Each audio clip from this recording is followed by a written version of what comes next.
Personal stories are still coming in about former senator, former governor, and presidential candidate Fritz Hollings. In this edition of Quintin's Close-Ups, I sit down with the Post and Courier's Brian Hicks one-on-one. And be sure to download the free Quintin's Close-Ups app in your Apple or Google Play stores. Listen to this interview later on iHeartRadio and subscribe to my YouTube channel as well. Brian Hicks, it's so good to see you again. It's good to see you too, Quintin. I appreciate it greatly. I don't want to spill the tea just quickly, but I know you just came back from a special report. Mm-hmm. What is it like to be you as a journalist these days? Busy. I'm still out promoting the book, and just got back from 10 days in the West.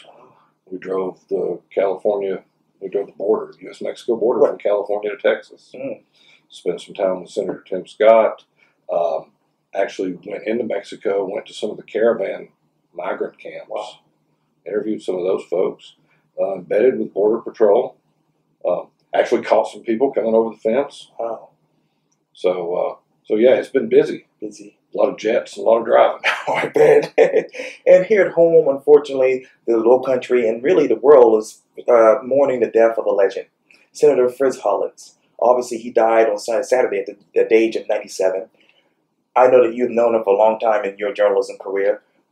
Let me ask you the first question. Where are you emotionally? Well, I thought the world of Senator Hollings. We had known each other for 20 years. And in fact, the Judge Waring book, right, I picked that back up at his urging. Right.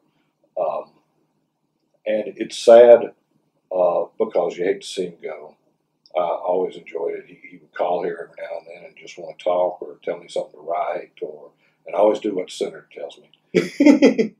But he was 97 and his health was declining. Mm-hmm.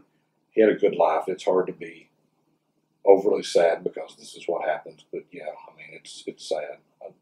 Fortunately, I did get to go see him a few weeks ago. And spent an hour with him visiting, and had a nice talk. So I'm very fortunate I got to do that. Two-part questions. First, I know obviously you write columns. If you were to write a column about Senator Fritz Hollings, what would the headline be? That's funny you mentioned that. Sunday's column is going to be about Senator Hollings. I have no idea. I haven't written the headline yet. Or anything else on it, but I don't know. I think that what Mayor Tecklenburg said was, and Mayor Riley both. I think Mayor Riley said that out of all the statesmen in South Carolina history, he was the best, and I think that's the simple truth of it. Hollings gave us the technical college system. Right. He introduced the first anti-lynching bill. Right. He also passed the first sales tax, which don't hold that against him. He went to help schools.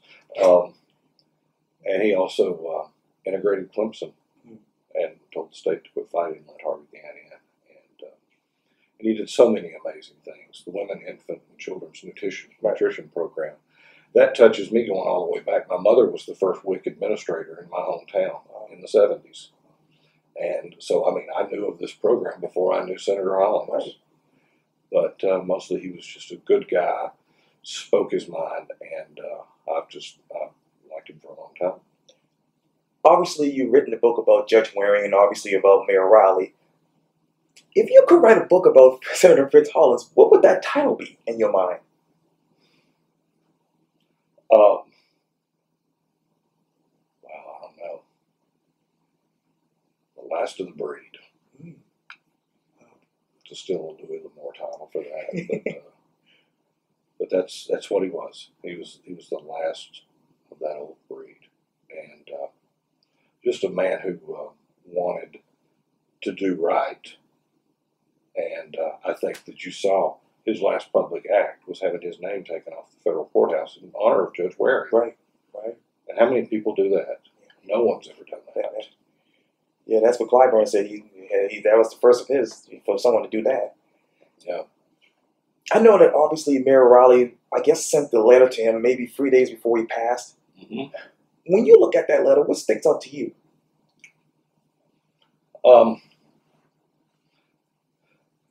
That was the culmination of such a long friendship. I mean, if you think about it, Hollings was a friend of the Riley family. Joe knew the senator growing up as a kid, Right. and I think when Joe was in college, that's when Fritz was the governor, Right. and he just knew him growing up. He had this great connection with him, and I think in law school, Joe actually was on his first, not his first, but his campaign for Senate when he initially got elected in 1966. And then they go on to work together. And Fritz helped with Charleston Place. He helped get the funding for that. Okay. And then Hurricane Hugo, when Hollings was instrumental in doing that. Mayor Riley rightly gets a lot of credit for rebuilding the city after Hugo. But the guy who was pulling the strings in Washington was Fritz Hollings. And I don't think a lot of people realize just how much he did for this community. And obviously, when you talk about Washington and the Senate, they just, memorialized him. And I believe next week, Wednesday, is his funeral at the Citadel. Obviously, former Vice President Joe Biden will be there. Governor McMaster will be there as well. When you look at the relationship between former Vice President Joe Biden and Senator Fritz Hollings, what plays in your mind? Well, it's one of those things. It's like in It's a Wonderful Life. You don't know how many people's lives you touch.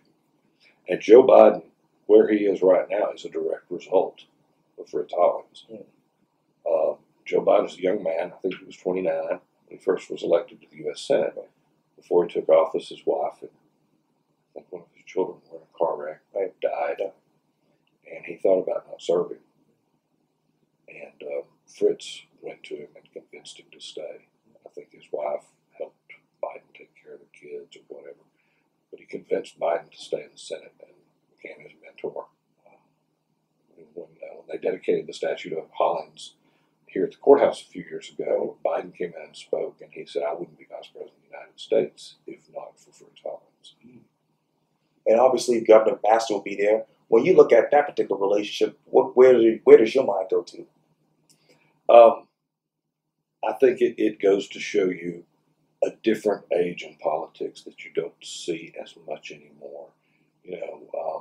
Used to be guys could fight in politics, and then after hours they could go out and get a drink and be friends. Sure.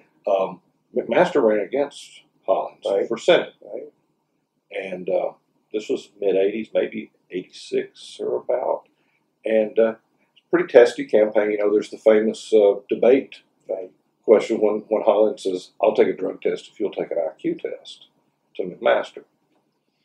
Well, when they had that statue dedication a few years ago, Governor McMaster was one of the people who came and spoke along with Biden. And because him and Fritz had become close and were friends. And you just don't see that enough in politics. It speaks well of both men, that they can have political differences and even run against each other and still be friends.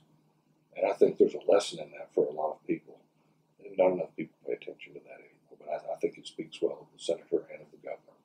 And you obviously, when you talk about Governor McMaster, he's in Columbia. There's a debate right now about whether to rename the Charleston International Airport in the name of Fritz Hollings.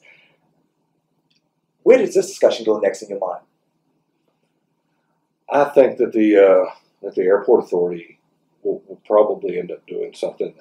There was talk that they didn't want to change the whole name of the airport, where you have to start changing the call letters and stuff, the little 3-digit code.